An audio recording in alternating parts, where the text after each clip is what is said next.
تبارک و تعالی اپنے کلام عظیم میں ارشاد فرما رہا ہے، اے نبی مکرم صلی اللہ علیہ وسلم، ہم نے آپ کو تمام عالموں کے لیے رحمت بنا کر بھیجا ہے۔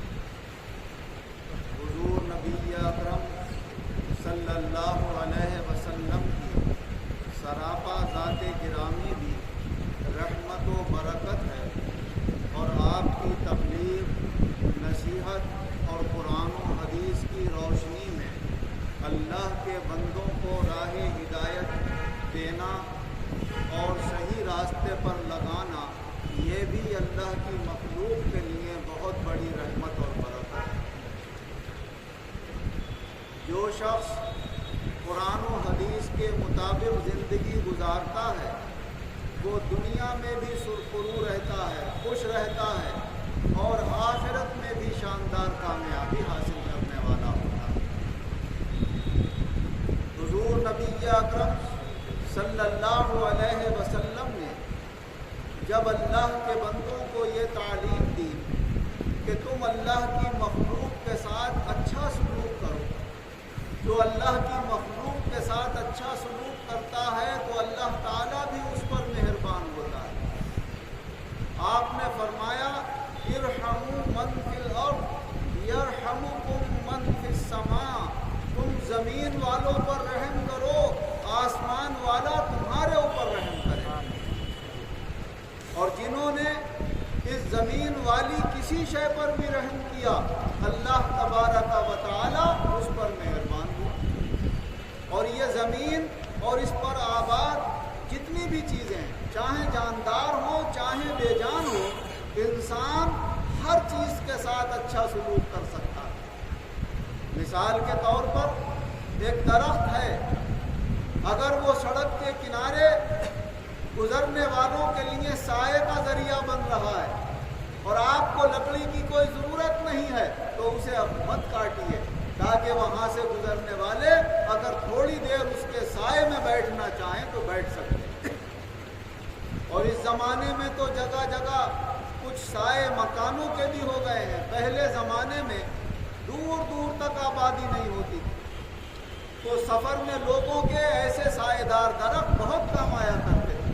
وہ دوپہر میں سفر کرتے کرتے لیٹ بھی جاتے تھے، ان سے سایہ بھی حاصل کرتے تھے، اور اگر پھلدار ہوتے تھے تو ان کا پھلوں کا بھی فائدہ اٹھاتے تھے۔ اسی لیے حضور نبی اکرم صلی اللہ علیہ وسلم نے ارشاد فرمایا کہ انتہائی قابل لعنت و ملامت ہے وہ شخص جو سائے کی جگہ کے اوپر اپنی بیت الخلا سے فارغ ہوتا ہے، پیشاب کرتا ہے یا پخانہ کرتا ہے، اس لیے کہ جب سائے کی جگہ پر اس نے یہ گندگی پھیلا دی، وہاں آ کر آدمی ٹھہرے گا تو یا تو اس کا پاؤں سنے گا یا اسے بدبو آئے گی تو پھر اس سے نقصان پہنچے گا۔ اسی لیے حضور صلی اللہ علیہ وسلم نے یہ تعلیم دی کہ چاہے یہ بے جان چیز ہے، اگر ضرورت ہے تو اسے استعمال کرو، ضرورت نہیں ہے تو اسے اس کے حال کے اوپر چھوڑو۔ اسی طرح چاہے وہ جاندار چیز انسانوں میں سے ہو یا غیر انسانوں میں سے، اس کے ساتھ اچھا سلوک کیا جائے۔ جیسے کہ حدیث پاک میں آیا کہ ایک عورت نے کنویں میں سے پانی پیا، نیچے اتر کر سیڑھیاں بنی ہوئی تھی، جب پانی پی کر باہر نکلی تو اس نے دیکھا کہ کتا پیاس کی وجہ سے گیلی گیلی چیز کیچڑ چاٹ رہا ہے، اپنی زبان کو تر کرنے کی کوشش کر رہا ہے۔ تو اس عورت کو بڑا احساس ہوا کہ جیسے مجھے پیاس لگ رہی تھی اور اس کی پریشانی کی وجہ سے میں نے کنویں میں اتر کر اپنی پیاس بجھائی، اس کے اندر بھی تو جان ہے، اسے بھی تو تکلیف ایسی ہو رہی ہے پیاس سے۔ وہ پھر کنویں میں اتری اور اپنے چمڑے کے موزے میں پانی بھر کے لائی اور اس کتے کو پلا دیا۔ حضور نبی اکرم صلی اللہ علیہ وسلم ارشاد فرماتے ہیں، وہ انتہائی فاحشہ اور بدکار عورت تھی، زندگی اس کی پوری گناہوں میں گزری تھی، لیکن جب اس کا انتقال ہوا تو اللہ تعالیٰ نے فرشتوں سے فرمایا کہ ایک دن اس نے میری مخلوق پر رحم کر دیا تھا، مگر میں تو ارحم الراحمین ہوں، میں بھی اس پر مہربان ہوتا ہوں اور مہربانی سے اس کے سارے گناہ معاف کرتا ہوں، تم اس کو جنت میں داخل کرو۔ تو اللہ تبارک و تعالیٰ نے یہ رحمت اور برکت والی تعلیم انسانوں تک کس کے ذریعے پہنچائی؟ ہمارے رسول حضور احمد مجتبیٰ حضرت محمد مصطفیٰ صلی اللہ علیہ وسلم کے ذریعے۔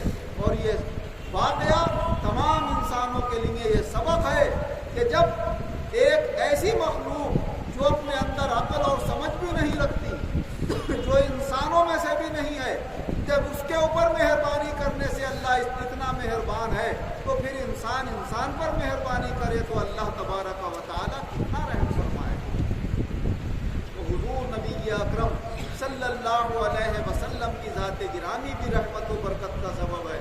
جس چیز پہ ہاتھ رکھ دیا اسے بابرکت بنا دیا، جس کے اوپر دعا پڑھ دی اسے بابرکت بنا دیا، جس کے اندر لعاب دہن ڈال دیا اسے بابرکت بنا دیا۔ اسی طرح جو کچھ رسول اکرم صلی اللہ علیہ وسلم نے فرما دیا وہ اللہ تعالیٰ نے پورا کیا۔ حضرت ابو حمید ساعدی رضی اللہ عنہ روایت فرماتے ہیں کہ ہم حضور صلی اللہ علیہ وسلم کے ساتھ تبوک کی طرف جا رہے تھے۔ آج بھی جمعہ میں ذکر آیا تھا تبوک کا، جو مدینہ منورہ سے 1 مہینے کی مسافت پر ہے وہ جگہ، تو ادھر کو ابھی جا ہی رہے تھے۔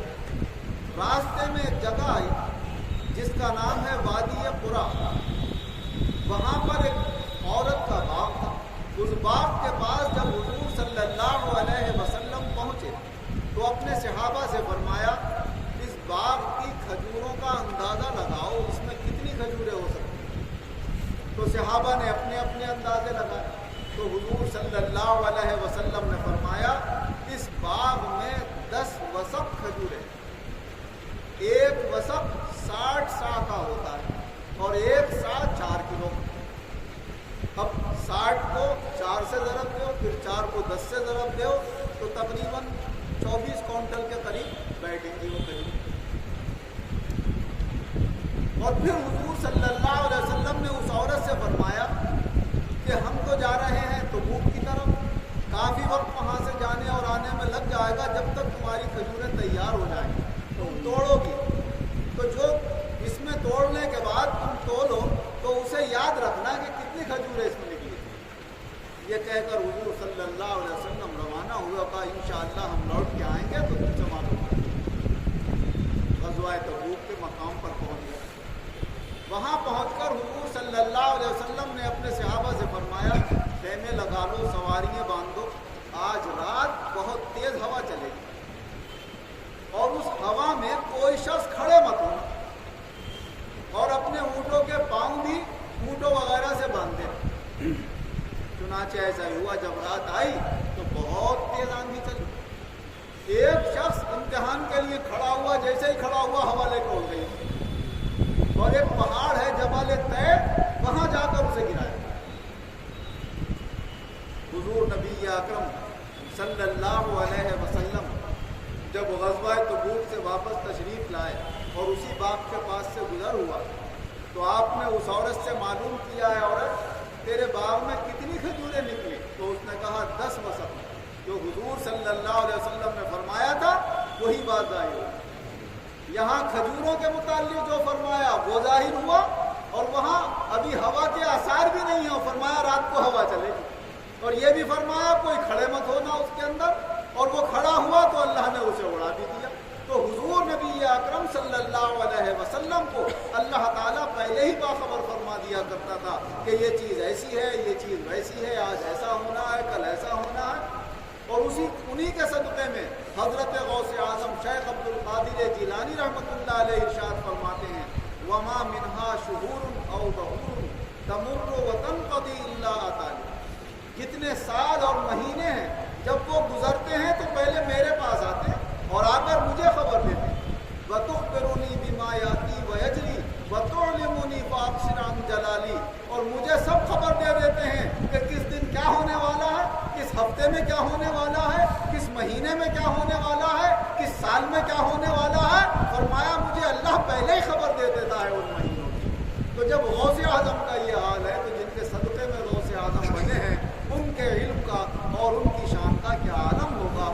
یہ شان اور ان کی تمام عظمتیں ہم اپنے دلوں کے اندر قائم کریں اور ان کی سچی عقیدت و محبت اپنے دل میں قائم رکھیں۔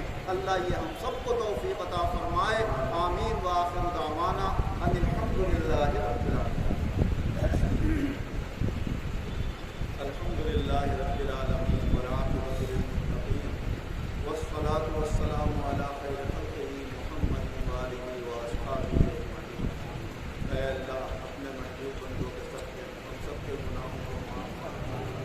اللہ گناہوں سے بچنے کی توفیق عطا فرما، سب کی پریشانیاں دور فرما، سب کے گھروں میں چین سکون پیدا فرما، جو بیمار ہیں انہیں شفا عطا فرما، جو قرضدار ہیں انہیں قرضوں سے نجات عطا فرما، جو بے روزگار ہیں انہیں اچھے روزگار عطا فرما، جو برسر روزگار ہیں ان روزگاروں میں خیر و برکت اور ترقی عطا فرما، جو بے اولاد ہیں انہیں صاحب اولاد فرما، جو اولاد والے ہیں انہیں اولاد کی طرف سے سکون اور اطمینان عطا فرما۔